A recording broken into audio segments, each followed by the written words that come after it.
I want you to watch this clip of Victor Davis Hanson basically breaking down Iran's trying to get a nuclear weapon, what it means, and what specifically not a lot of people are paying attention to. Check it out. One topic that's come up throughout January and this week again is what to do about the Iranian nuclear proliferation problem or crisis. And we all know that they're on the verge of getting a bomb, and it was recently announced they could probably get a bomb within a month. The Europeans, I think even the Chinese and Russians don't want on their border a nuclear Iran. The Americans, the Israelis, everybody knows they should not, that theocratic regime should not get the bomb. But who bells the cat? And that's the question.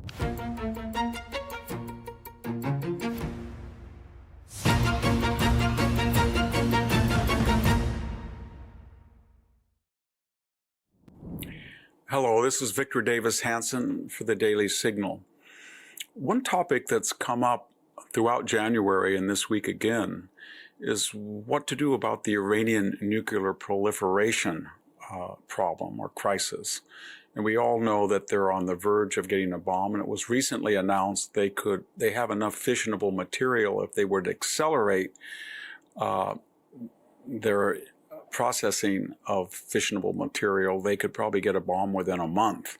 So what do we do about it? Everybody it reminds me so much of the Aesop's fable about belling the cat. Remember that fable of our youth when the mice got together and they say the cat is picking us off one by one. We need to put a bell around his neck so we could be warned. And everybody said that's a great idea. The next item of business among the mice assembly was who will bell the cat. What I'm getting at is the Europeans. I think even the Chinese and Russians don't want on their border a nuclear Iran. The Americans, the Israelis, everybody knows they should not, that theocratic regime should not get the bomb. But who bells the cat? And that's the question. Donald Trump comes in, he deposed of the chief terrorist 5 years ago, Mr. Soleimani. He's not afraid to do it. But on the one hand, there's the MAGA agenda of America first and keep out of the Middle East, and at least out of optional military engagements. And then you have to juxtapose that against the deterrent policy of Donald Trump, who took out Baghdadi, and it's no better friend, no worse enemy. And maybe to restore deterrence, he needs to send a lesson. Then there's the other binary, that Iran right now is in economic chaos. It doesn't have enough power. That seems impossible. I think it's the 5th largest producer of oil and natural gas in the world, but it does not have enough fossil fuels to run its generation plants. And people are experiencing massive blackouts. And this comes at a time that all of its terrorist surrogates, the Houthis, Hamas, Hezbollah, the Syrians, have either been completely destroyed, or they're under enormous pressure, or they've been attrited to such a degree they're not operative for the moment. So then the question is, well, if you bomb Iran when the people are getting very angry at the regime and its terrorist appendages are weakened anyway, maybe it would be unnecessary because the Iranian people, like they did in 2009, might rise up. But unlike Barack Obama, who ignored that green revolution, Donald Trump and the Israelis would encourage it. And so maybe the correct stance of the incoming Trump administration is to go back to the maximum pressure campaign of Mike Pompeo and Donald Trump, and have strict sanctions on oil exports, maybe even a blockade, put the pressure on so the people then throw the theocracy out itself. But on the other hand, people are going to argue, well, wait a minute. There are no Iranian air defenses. For one of the few times in history, that regime is naked. There is no Assad, there is no Hezbollah, there is no Hamas, there is no Houthis that are capable of, as surrogates, attacking the Israeli state. So maybe you could attack Iran just this brief window, because Israel, in a series of brilliant air responses, has destroyed Tehran's ability to defend itself. So the regime is naked, and either the United States or Israel could take that out.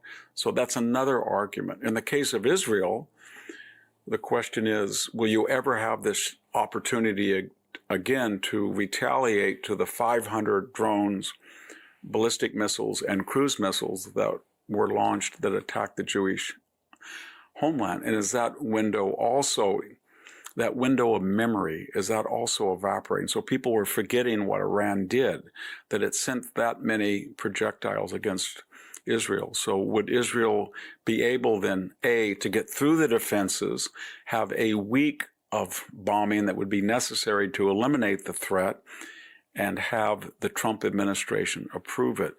And then finally we get to the other known unknown. What is the actual status of the bomb? Logic dictates that Iran wouldn't lie and say we don't yet have the bomb when they did, because it would have no deterrent effect. Most people say we do have it when they don't have it, a la Saddam Hussein, things like that.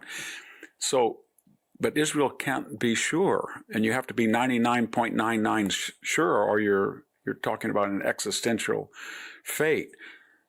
Bottom line, add up all of these known unknowns, and I think that the wisest course is for the Trump administration to say to Israel, we will keep China out, we will keep Russia out.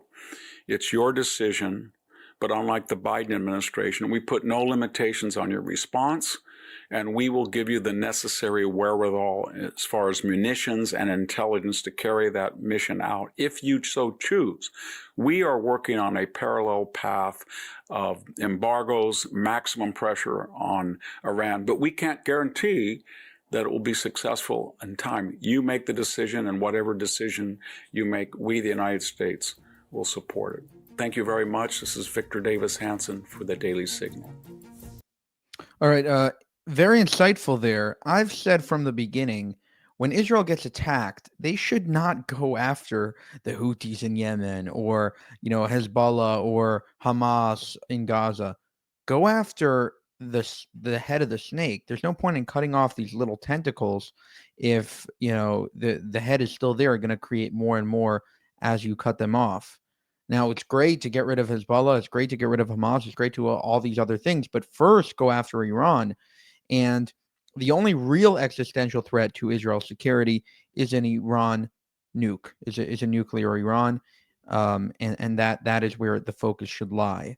Now, again, what he said about the U.S. keeping Russia and China out of this potential war if Israel were to go after Iran, because again, they're allies. You have Iran, Russia, China, and Iraq, and a bunch of other countries that are all allied against the West, and it can get very dangerous if you attack one of them. Now, I think Israel should use one of these attacks from Yemen, or from I don't know if they're still this Hezbollah sort of dead, but from Gaza or whatever, to then justify attacking Iran, because again, Iran is basically giving them the go-ahead, using its tentacles to attack Israel, so they're 100% justified in going back and attacking Iran.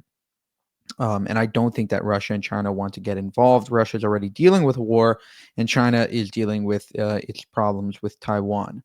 For more, subscribe to the channel. If you want to help us make more of these videos, you can go to buymeacoffee.com/JewishUncensored. Thank you, and have a good one.